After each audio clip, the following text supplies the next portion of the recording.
자, 대한민국에서 아니 세계에서 독보적인 이 글그림 작가, 글그림으로 작품 활동을 하고 계시는 우리 그람 김반석 작가님을 모시고 오늘 김반석 작가님의 작품 세계, 또 그리고 김반석 작가님의 정신 세계까지 파고 들어가가지고 모든 것을 해부해보는 시간을 한번 가져보도록 하겠습니다. 아, 이거 귀한 귀한 기회를 주셔서 고맙습니다. 지금 이야기하는 글그림이라고 하는 이런 장르는 사실 대한민국에서는 혼자 하고 계시고요. 아까 말씀하셨지만 전 세계에서는 알파벳으로 하는 사람도 있는지 모르겠는데 하여튼 한글로 작품 활동하시는 분은 전 세계에서 유일하신 분이다, 그죠? 그래서 글그림이 과연 뭔가 이게 명사가 됐잖아요. 떨어지면 안 되죠. 띄어쓰기 하면 안 되죠. 이게 붙이는 거죠. 글그림. 예, 글과 그림 이러면 두 개가 독립되지만 글그림. 과를 빼버리면 하나가 되죠. 하나 되죠. 이게 거의 명사가 되어 있는 글그림. 예. 과연 글그림이 과연 뭘까요? 글그림이 글도 되고 그림도 된다. 그러니까 읽으면 바로 그림이 되는 거죠. 예를 들어 황소라고 읽으면 황소라는 그림이 된다는 거죠.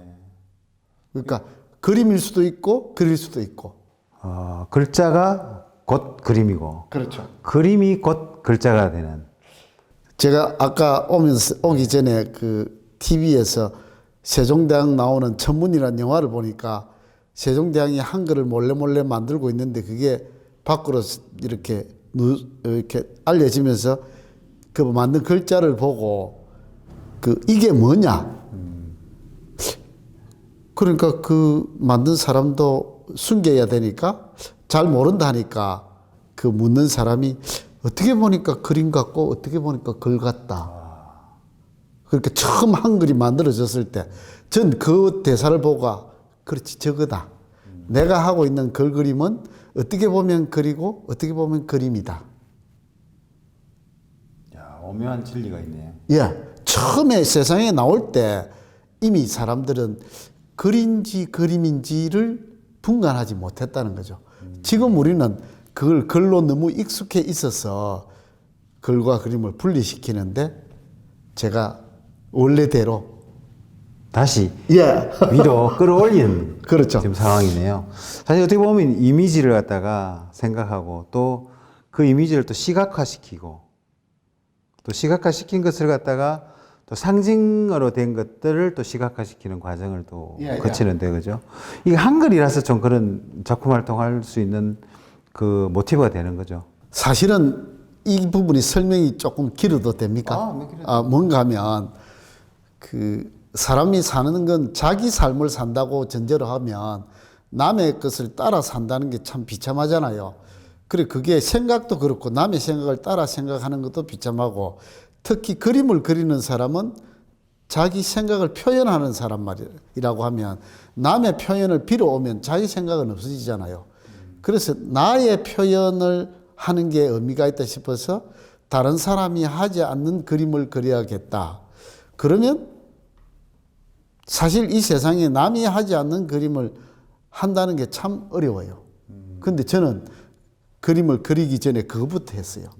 다른 사람이 하고 있는 것을 안 하면 된다는 주의로. 제가 직장 다닐 때 유럽에 배낭여행을 가서 피카소 미술관, 피카소 박물관을 이렇게 다니면서 피카소가 하고 있는 것을 뭘까? 그걸 먼저 연구를 해봤어요. 그래서 내가 한국에 가면 피카소가 하고 있지 않는 걸 하면 되겠구나. 피카소가 하지 않는 것만 하면 된다. 그렇죠. 사실은 지금 제가 하는 거는 피카소가 하지 않는 재료, 피카소가 하지 않은 생각을 하고 있거든요. 그럼 그건 내만의 고유한 것이 될 수 있다 해서. 그래서 찾아보니까 피카소가 글씨로 그림을 그리고 있지 않았었어요. 재료 이런 거는 어차피 겹칠 수 있지만, 다행히 나는 한국 사람이고 내가 한글로 해버리면 피카소는 절대 할 수 없는 걸 할 수 있다. 그렇네. 그래서 세계적이고. 그렇죠. 예. 우리가 있는 곳이 곧 세계의 중심이다. 그러니까 글그림은 한글로 하는 거니까 그렇죠. 이미 세계적인 것. 그렇죠. 아니 그 글그림을 언제부터 그 글그림을 한번 해봐야 되겠다라는. 그게 이제 제가 오게 그 직장 다니다가 나오고 그때부터 시작했으니까 그때 막 IMF 이렇게 1998년 그때부터 이제 이런 생각을 하고 뭔가 영감이 팍 떠올랐습니까? 그 영감의 순간은 있잖아요. 그 꿈이라는 거하고 연결이 돼 있었어요. 꿈하고. 예.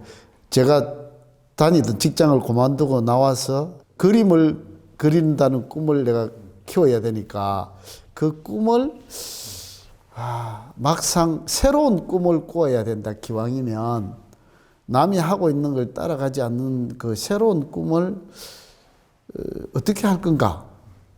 우리가 보통 뭘 하려고 하면 다른 사람은 어떻게 했나 하고 관찰을 해보잖아요.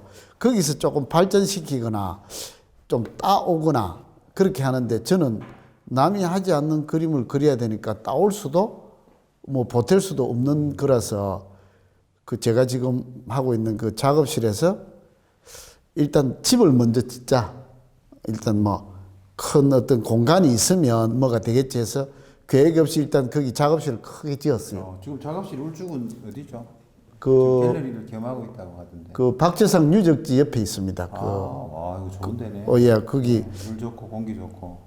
약간 그 산속입니다. 그래서 일단은 뭐 집을 크게 지어 놓고 그 2층에 이제 작업실에 여름에 이렇게 대자로 누워서 가만히 생각해 보니까 야, 저 공간에다가 새로운 그림을 그리긴 그려야겠는데 과연 새로운 그림이 있을까? 이러고 이제 페인처럼 그 막 한 3일을 그냥 대자로 누워 있었어요. 근데 갑자기 그야말로 갑자기 네 꿈을 이루었는데 뭐 하고 있노? 이런 말이 들리는 것 같았어요. 꿈으로 보여주는데 뭐 하고 있냐? 실행하지 않고. 그래서 꿈? 그렇지. 일어나서 이제 제가 글자로 꿈이란 글자를 적어봤어요. 기왕이면 좀 크게 적자. 꿈자를 크게 적으면 이 막대를 길게 내리는 방법밖에 없더라고요. 길게 내려서 적으니까 이 무슨 모양 같아. 글자가 아니고 이게 무슨 모양이지? 내가 보았던 소떼 같이 생겼네? 이거 한글로 그림이 되네. 그래서 이제 한글로 그림을 하자. 네 꿈자가 이게 글이 됐잖아. 그렇게 해서 어느 날 갑자기 시작이 된 거예요. 꿈자가 지금 보면 뭐 솥대 위에 있는 새 이미지도 하고 나무새가 날 때까지. 이제 그래서 어차피 그게 내게 상징으로 왔으니까. 지금 하고 계신 그렇죠. 예. 꿈이라는. 이걸 이제 제가 그림으로 시각화하면 되는데 여기에 어떤 스토리를 담을 수 있지? 그래서 제가 꿈이란 글자를 인터넷에 찾아보니까 솥대를 솥대가 그 옛날에 그 사람들이 자기 꿈을 소원을 이루기 위해서 어떤 상징화한 것이 솥대더라고요. 그래서 꿈을 누군가에 이루어 달라고 빌려고 하면 뭔가 좀 높은 절대자에게 빌어야 되니까 하늘에다가 옛날 사람은 빌었더라고요. 그래서 하늘에 자기 꿈을 전해주려고 하면 그때 사람들은 새가 가장 그 가능성이 있다고 생각했던가 봐요. 그래서 새를 나무로 깎아서 기왕이면 하늘 높이 솟아 올렸던 게 솥대라서. 그러면 뭐 꿈하고 솥대하고는 서로 싸우지는 않겠다. 어울리겠다. 예. 그래서 조화를 이루겠다. 그래서 제가 꿈은 이루어지는 게 아니고 계속 꾸어가는 것이다라는 설정을 두고 그 솥대 나무로 깎은 새가 날 때까지 꿈은 계속 꾸는 거다.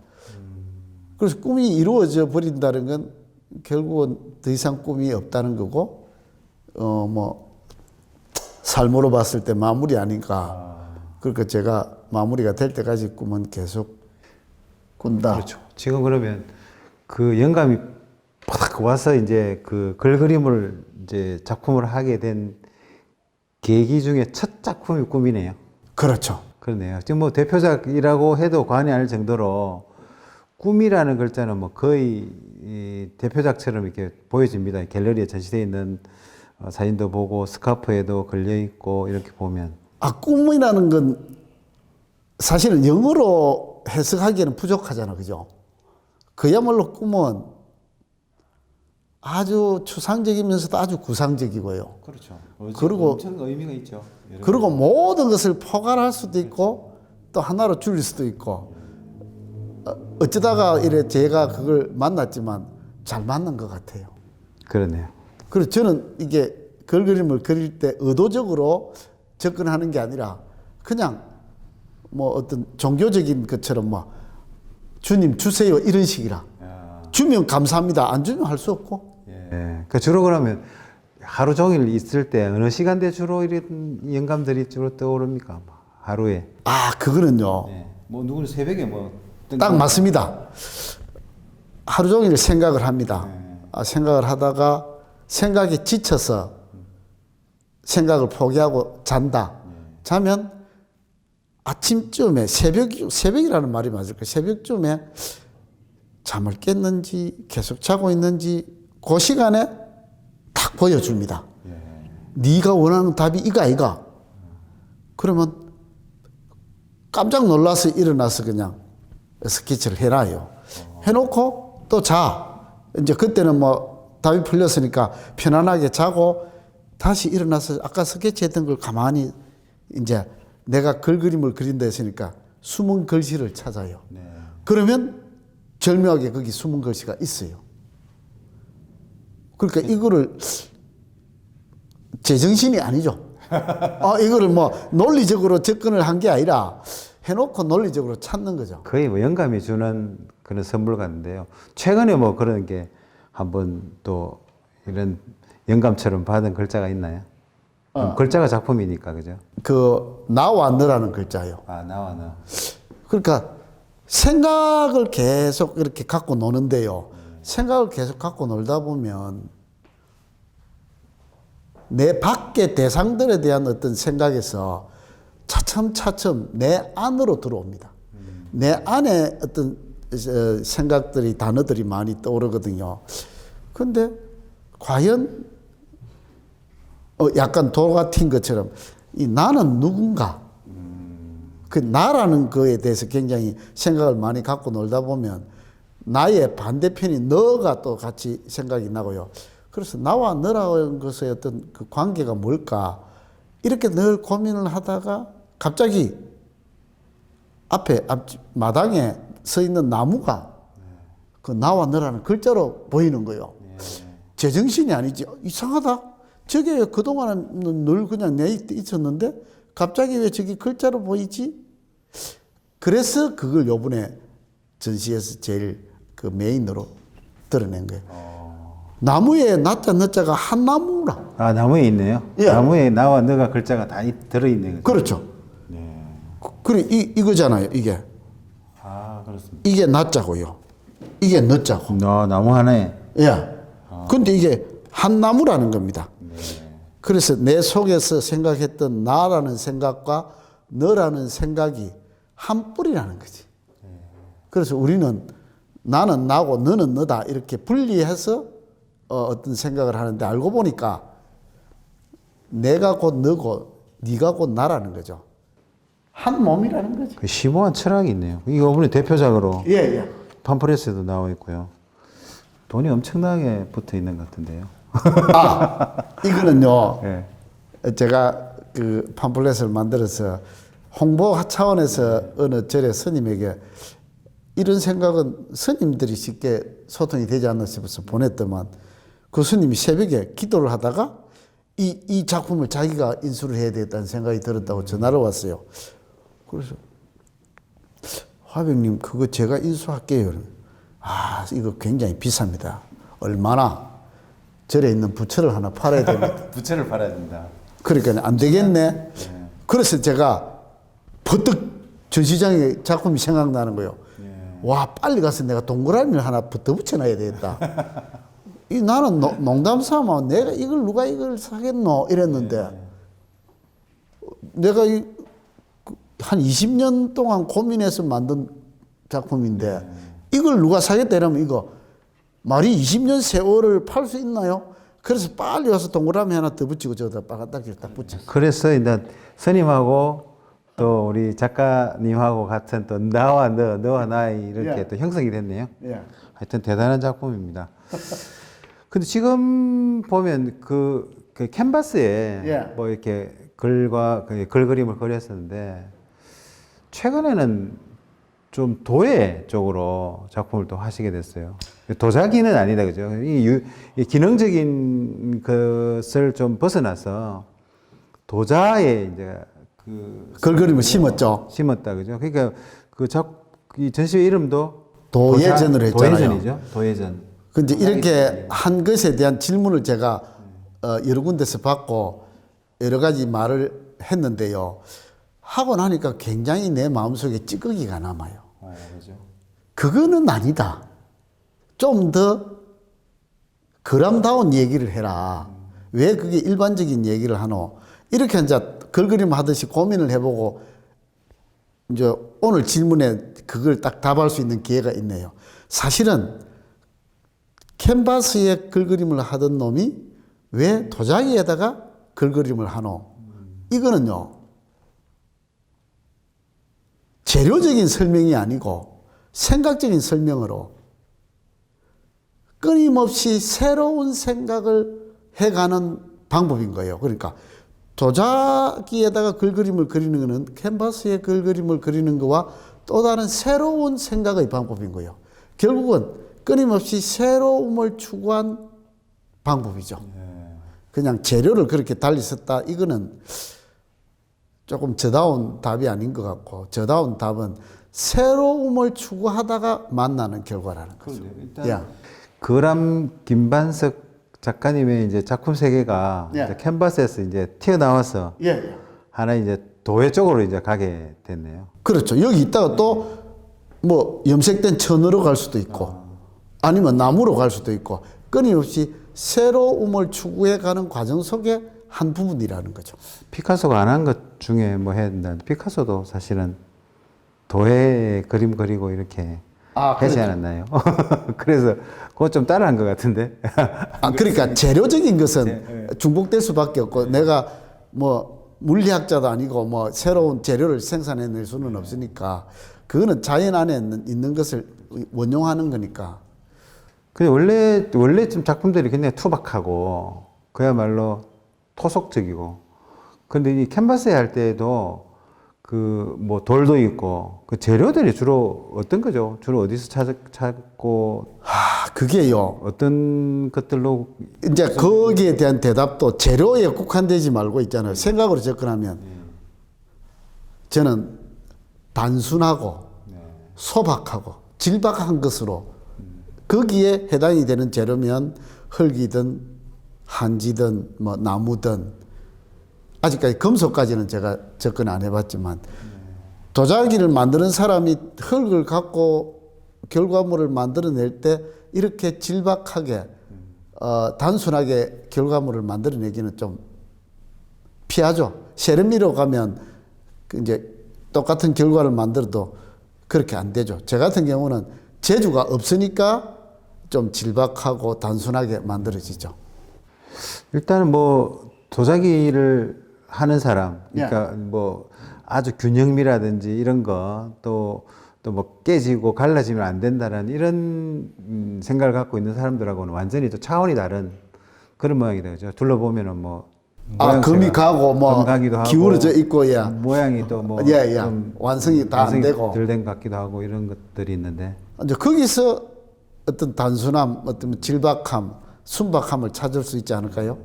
어차피 제가 한글로 그림을 그리니까 한글에 대한 세계 언어학자들의 이미지가, 한글에 대한 이미지가 단순하고 순박하고 천진하대요. 결국 우리 미감으로 말할 수 있는 부분이잖아요. 저는 결국 그거를 저희의 글그림 미학으로 끌고 가면 되지 않을까 하는 생각을 해요. 제가 한번 둘러보니까요. 네. 도자기를 굽다가 터져가지고 거의 폭발하다시피 해가지고 그 밑둥만 남았는데 거기에 눈, 코, 귀입이라는 글그림 제가 그려놨죠. 예. 아주 그 인상 깊어요. 그런 게 어떻게 그 진짜 재밌는 이야기 좀 해주시죠. 이제 제가 도자기를 만드는 기술을 가진 도공이 아니고 네. 그냥 그림 그리는 글그림 그리는 사람이 야 이걸 흙으로 해갖고 불 속에 한번 넣었다 나오면 또 어떨까 하는 호기심에 제가 가마를 갖고 있거든요. 네. 그래서 이제 흙을 사가 와가 제가 손으로 우물딱주물딱 만들어서 초보를 집어넣었는데 항아리를 만들어서 넣었는데요. 초벌이 한 900도 정도까지 올라가야 돼요. 그러니까 저는 한 1000도까지 올렸는데 900도쯤 되니까 뻥 하고 소리가 나는 가마에서 야 이제 큰일 났구나. 안에 넣은 게 다 터져버렸구나. 그래서 가마문을 싹 여니까 내가 만들었던 항아리 위에가 다 날아가 버리고 밑에 굽만 남아 있는 거예요. 아 이거는 실패라고 생각하지 말고 가마가 나의 준 선물이다. 그러면 날아간 건 할 수 없고 밑에 남은 것만 어떻게 내가 작업을 하면 안 될까 하려고 보니까 그게 신라의 그 천년의 미소라고 하는 네, 그, 네. 그 막새 작품이 있어요.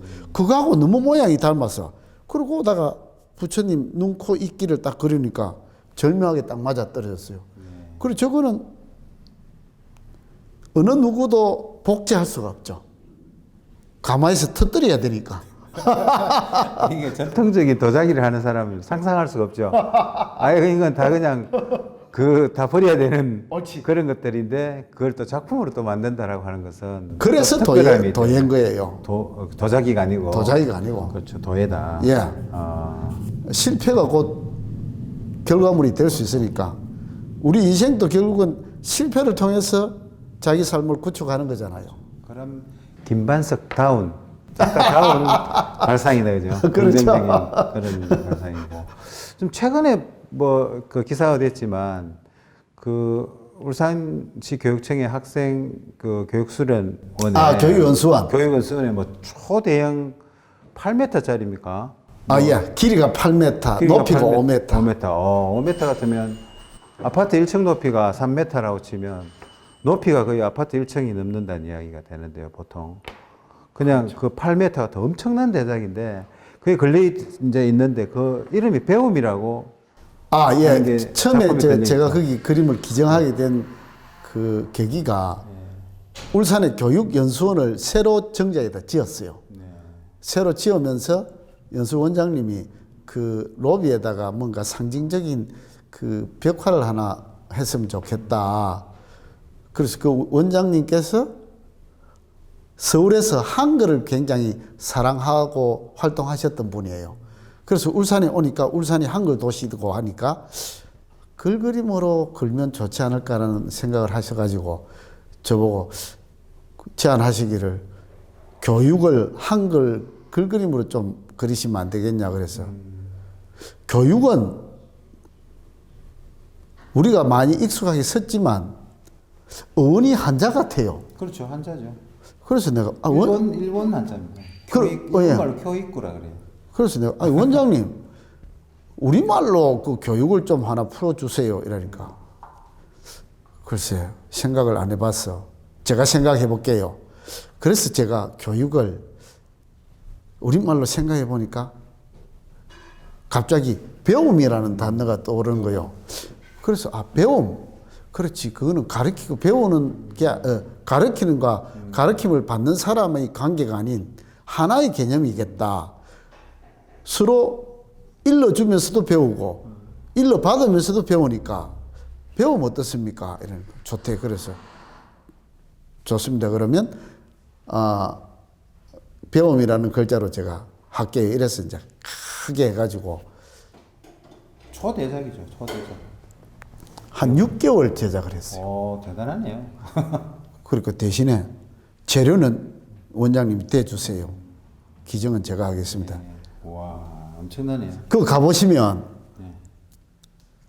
작품 제목이 배움인데 그 연수원의 그 교육부장께서 걸어놓고 나서 선생님 이거는 제목이 아입니다 이래. 그래서 왜 이러니까 거기 들어오는 선생님들이 보고 그러고 있다. 바보 덧치는 소리. 정말 가보시면 예. 저도 그림 봤는데요. 정말 소리가 나옵니다. 서로 두 명이 예. 끌어주고 그러니까 서로 또 이렇게 함께 대화하면서 일러주고 그 함께 자라는 것을 기꺼이 반기는 모습이라 이렇게 제가 부제를 써놨어. 그게 참 교육이라고 하는 게 이제 한문이거든요. 결국은. 저는 교체. 울산에서 있잖아요. 한글 도시 울산에서 교육부라는 명칭 변경 운동을 좀 했으면 좋겠어요. 그렇죠. 그거는 일본의 잔재란 말이에요. 그죠? 그렇죠. 근데 왜 그걸 그대로 쓰고 있죠? 심지어는 외솔체연배 그 기념관이라고 해놨어요. 기념관은 사실은 아니거든요. 외솔체연배생은 기념관이라 하지 않고 기림집. 좋다. 외솔체연배를 기리는 집이라고요. 옳죠. 예, 예. 그렇죠. 그게 기념관이라고 하는 게 결국은 한문이에요. 또 일본 말이고 기념관. 일본 말이에요. 그렇구나. 그러면 그거 좀 하지 말자고. 우리가 머릿말 같은 경우는 우리 많이 쓰잖아요. 옳지. 서문이에요, 서문. 그게 머릿말 하기 좋잖아요. 예, 예. 근데 이게 그러니까 우리가 뭐 기림집으로 하자. 그것도 교육청도 뭐 배움청이랄까 뭐 이렇게 하든지 한글만 좀 이렇게 하는 건데 우리 그람 선생님은 우리 작가 선생님은 이런 그 한글로 만든 작품을 하다 보니까 더더욱다나 울산에서 굉장히 자랑스러워 보입니다. 그리고 앞으로 이제 뭐 지금 도예를 떠나가지고 또 다른 걸 또 뭐 계획하고 있는 게 있습니까? 아니면 최근에 뭐 들어보니까 어디 진부령에서 예. 진부령 이게 그 팜플렛인데요. 이 그 진부령 미술관에서 특별히 저를 초대를 해 주셔 가지고 그 이 미술관이요. 어떻게 생겼냐면 이렇게 생겼어요. 멋있게 생겼죠. 그런데 이 미술관이 우리나라 38선 위에 있어요. 그렇습니까? 예, 강원도 고성. 그러니까 최북단에 이런 멋진 미술관이 있어요. 저 미술관 깨알도 칭찬 자랑하네요. 이 관장님이 네, 한번 또. 특별히 저를 어여삐 여기셔가지고 연세가 90인데, 오, 90이요? 예, 특별 초대전에 해주신 분이 90이네. 예, 이분이 한국 미학회 초대 회장을 하신 분이에요. 대단하시네. 그러니까 20년 동안 그 저를 그 글그림에 대해서 이제 그분도 처음 세계 최초니까 세계 최초 맞아요. 자기의 지식 속에 없는 행위를 하고 있으니까 과연 이게 미술로서 표현이 되나? 인정해 줄 만하나? 미학적으로 저를 이제 20년 동안 고찰하신 거예요. 뭐 가끔 전화 오셔서 뭐하니? 예, 글그림 놀고 있습니다. 이러면 그거 하지 마. 그거 아무것도 아니야. 그거 네 수고는 하는데 결과가 없어. 그러니까 뭐 늪에 빠진 사람 보고 건져주지 않고 총을 겨누는 것처럼 밀어내는 거죠. 예. 결국 제가 그 늪에서 나왔거든요. 그러니까 20년 정도 되니까 어느 날 전화를 주셔서 그 뭐하니? 글그림하고 놀고 있습니다. 그래. 내가 그 글그림이 궁금해. 그럼 인정을 해 주시는 겁니까? 그래. 그럼 뭐 선물을 줘야 될 거 아닙니까? 그러니까 그래. 우리 미술관에 와서 니 전시 한번 할래? 하겠습니다. 대신 조건 있습니다. 뭔데? 그 여러 사람 하는데 뭐 끼워서 하지 마세요. 통으로 주세요. 이랬거든요. 이 미술관이 1층이 150평, 2층이 80평, 3층이 이중섭 작품만 있어요. 네. 그러니까 일반적인 미술관이 아니에요. 그러네. 야, 이중섭이를 밀어내고 그 통으로 니한테 줄 수 있나? 뭐 인정을 했으면 주세요. 그래? 그래 해라 그러면. 그래서 대신 나를 실망시키면 안 된다.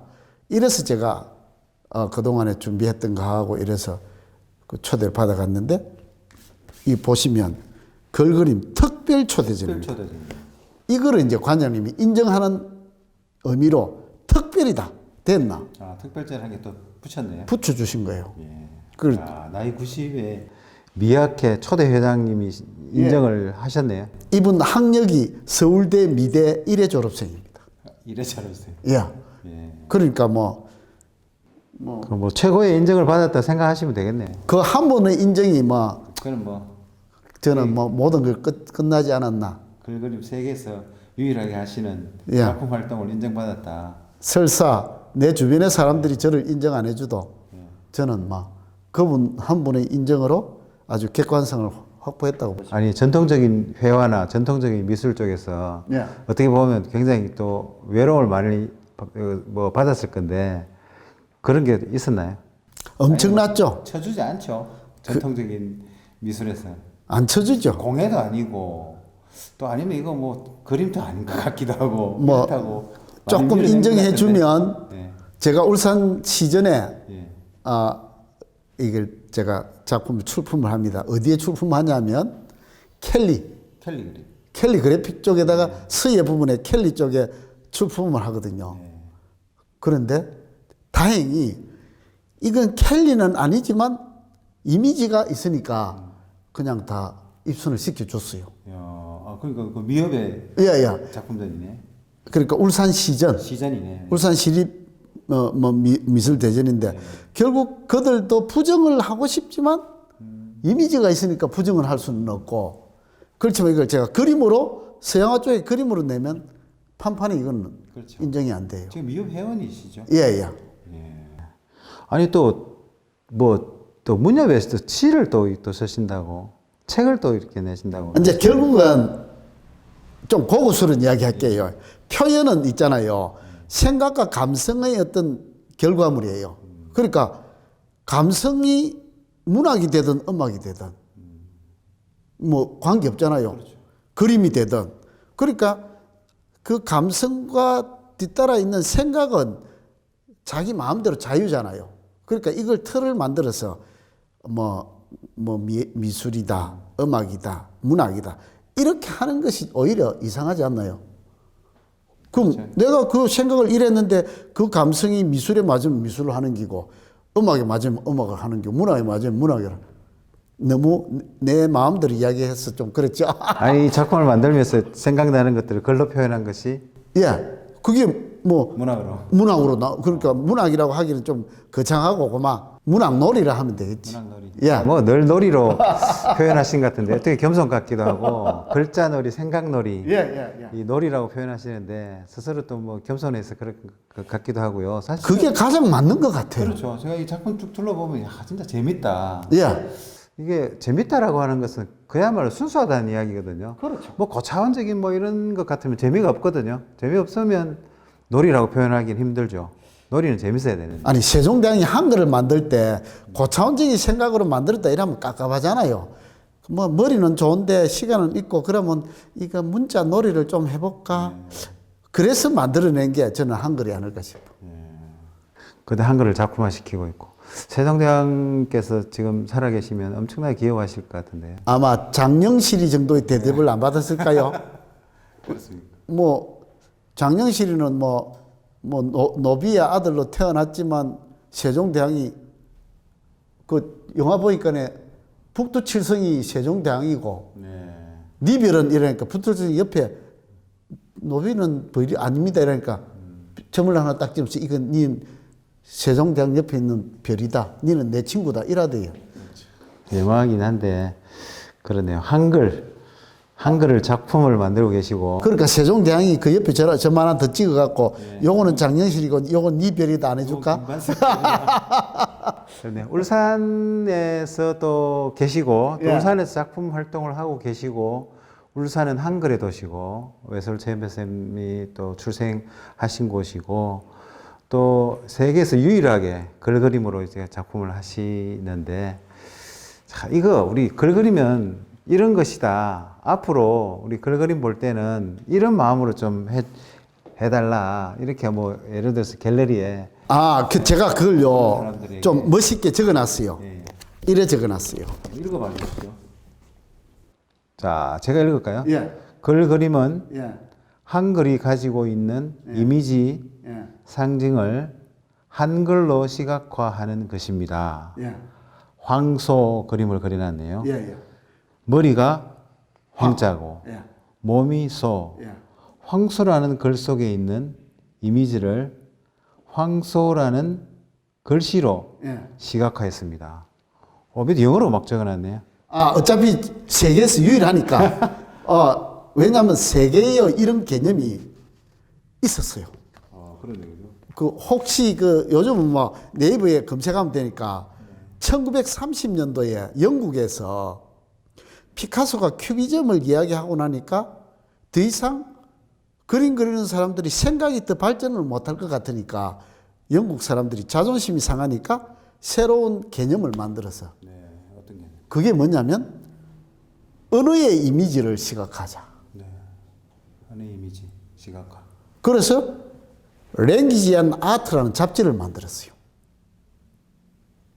그래가지고 피카소에 이제 대항을 한 거죠. 네. 그러면 개념은 만들었는데 몸으로 표현하는 놈들이 그만큼 따라가질 못해서 그래서 한 1960년도쯤 돼가지고 자기들이 물러갔어요. 아, 이건 안 된다. 개념은 만들었지만 그들이 이제 말하기를 그들의 언어는 결국은 영어잖아요. 영어의 알파벳을 가지고 글그림을 했으면 됐는데 그 알파벳을 조합해가지고 구성을 한 거예요.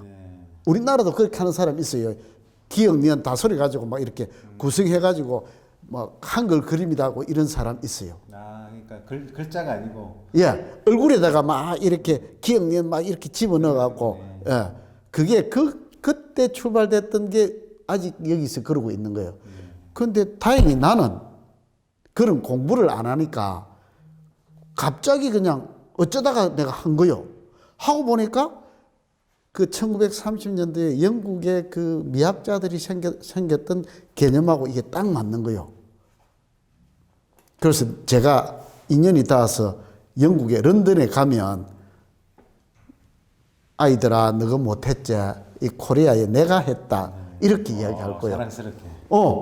그러면 아마 정말 세계적으로. 빨리 코로나 끝나가지고. 근데 제가 이러다가 도서관에서, 저는 주로 도서관에서 책을 보는데요. 책에 보니까 영어에 글그림이란 단어가 있더라고요. 아, 그래요? 예, 우리 네이버에 글그림 단어 치면 레타, 픽처 이런 식으로 그 조합으로 나오잖아요. 그거 말고 영어로 글그림이라는 단어가 있어요.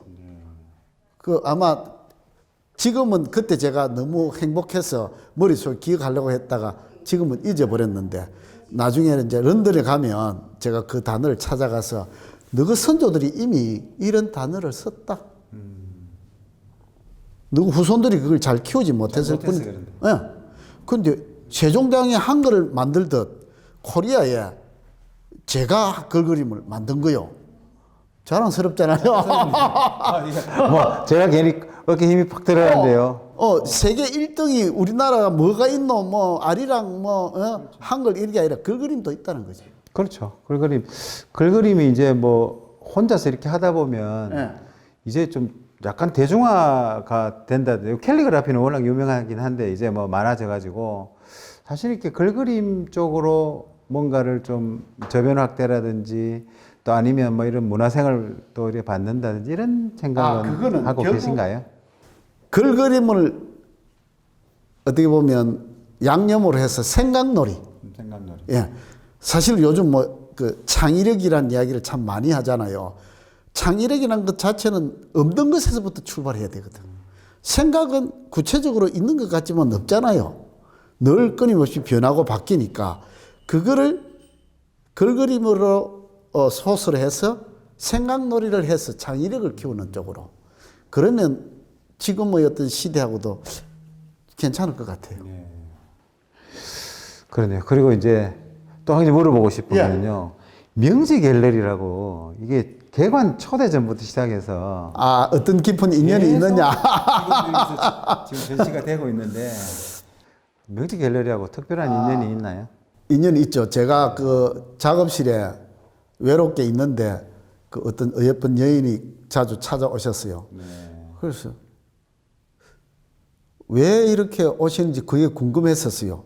결국 새로운 것에 대한 즐거움 때문에 오시는 것 같더라고요. 그러다가 알고 보니까 그분이 글을 쓰시는 분이라. 그래서 시내에 이런 또 공간도 갖고 계시고, 그래서 그분이 시를 쓰신 것을 책을 내신다고 하셔서, 그러면 뭐 제가 글그림으로 하니까 그 시를 내가 붓으로 썼고 조그마한 사파를 넣으면 조금 품위가 있지 않을까요? 이래서 제가 그냥 해주겠다고 했어요. 오케이. 그래서 이제 그분이 그 김광현 시인께서 시화집을 내시고, 시화집에 그림을 그려주는 게 인연이 됐네요. 시화집을 냈는데 그거 한 번 내고 그냥 버리기는 아깝잖아요. 제가 그려준 시화를 액자에 넣어서 전시를 하면 훨씬 많은 사람에게 보여줄 수 있으니까 이 공간에 그냥 걸자. 그래 와서 보니까 제가 어떤 생각이 나는가, 기왕이면 시화만 하지 말고 여러 사람이 전시할 수 있는 기회를 주면 좋지 않겠나. 그래서 뭐 선생님 여기 막 갤러리 합시다. 이렇게 제가 어떻게 보면 옆구리를 찔른 거예요. 그러니까 일단 저도 일말의 책임이 있잖아요. 그러면 제가 할 수 있는 방법은 제가 글그림을 그리니까 글그림을 여기 걸면 서로 도움이 안 되겠나 싶어서, 그래서 이게 연계가 쭉 된 거예요. 갤러리 개관의 거의 비하인드 스토리가 나오네요. 그래서 이제 책임을 져야 되니까. 그러니까 뭐 이래 되면 작품들이 문학 갤러리로 자리를 잡고, 그렇죠. 뭐 시인들도 자기 시집을 내는 걸로 끝낼 게 아니라 여기서 전시하고, 그럼 덩달아 또 그림 그리는 작가들도 한 번씩 또 기회를 얻고 하면. 명지 갤러리는 그 문턱이 낮은 동네에 있는 갤러리로서 뭐 문학도 있고 또 회화 또 여러 가지 이런 작품들 전시가 되고 있는, 또 작사가시니까 또 뭐 자리를 잡아가고 공연 또 뭐 기획이 되고 하는 것 같더라고요. 이 좋은 공간에서 좋은 작품도 이렇게 전시가 되고, 또 우리 그람 김반석 선생님 작가님께서도 이렇게 갤러리 탄생에 큰 역할을 하셨는데, 아마 앞으로도 쭉 이제 뭐 아까 꿈처럼 뭐 꿈이 사라지지 않는 한 계속 하셔야 될 거 아닙니까? 이제 앞으로 이제 어떤 작품으로 이제 또 계속 이제 또 해나갈 거고, 또 이제 마무리를 이제 좀 해주신다면, 또 이거 일종의 영업 비밀인데, 영업 비밀. 우리 관장님하고 많은 그 설계가 되어 있습니다. 앞으로 계획이 많네요. 아주 많아요. 그것도 그게 기존의 방법이 아닌 새로운 것들이. 네, 우리가 상상할 수 없는 그런 획기적인 것들도 나오겠네요. 그렇죠. 야, 기대가 됩니다. 그래서 아마 명지가 그 새로움을 만나는 어떤 좋은 공간으로 자주 아마 드러날 겁니다. 그렇죠. 세계에서 유일한 갤러리죠. 시각화될 거예요. 명지 갤러리. 세계에서 유일한 우리 그람 김반석 작가님이 만든 또 이렇게 계기가 돼가지고 있는 또 갤러리고. 또 좋잖아요. 관장님은 글을 쓰시고 저는 그림을 그리니까 두 개가 한 단어가 되면 글 그림이 되니까. 어떻게 조화가 잘 됐습니다. 예. 자, 그러면 이제 우리 김반석 작가님께서 이제 마지막으로 내가 하는 작품 세계는 이런 거고, 앞으로는 어떻게 좀 해가지고 좀 멋지게 한번 계속 작품 활동을 한번 해보겠다 하는 각오 한번 밝히시고. 현재로 봐서는 지금 제 자신이 좀 더 내실을 다지고 그야말로 글그림의 이름에 누가 되지 않도록 충실하게 하고, 미래로는 세계로 가는 거죠. 글그림에 누가 될 수는 없습니다. 자기 혼자 하니까. 누구한테 누끼칠 일은 없고요. 나중에 후학들이 봤을 때 후학들이 이것밖에 못했나, 생각이 여기밖에 머무르지 못했나 이러면 곤란하니까. 그건 스스로의 이제 계속 그 경계를 하는 거죠. 아주 좋은 의미로 경계다, 그죠? 그래야 살아 있는 거니까.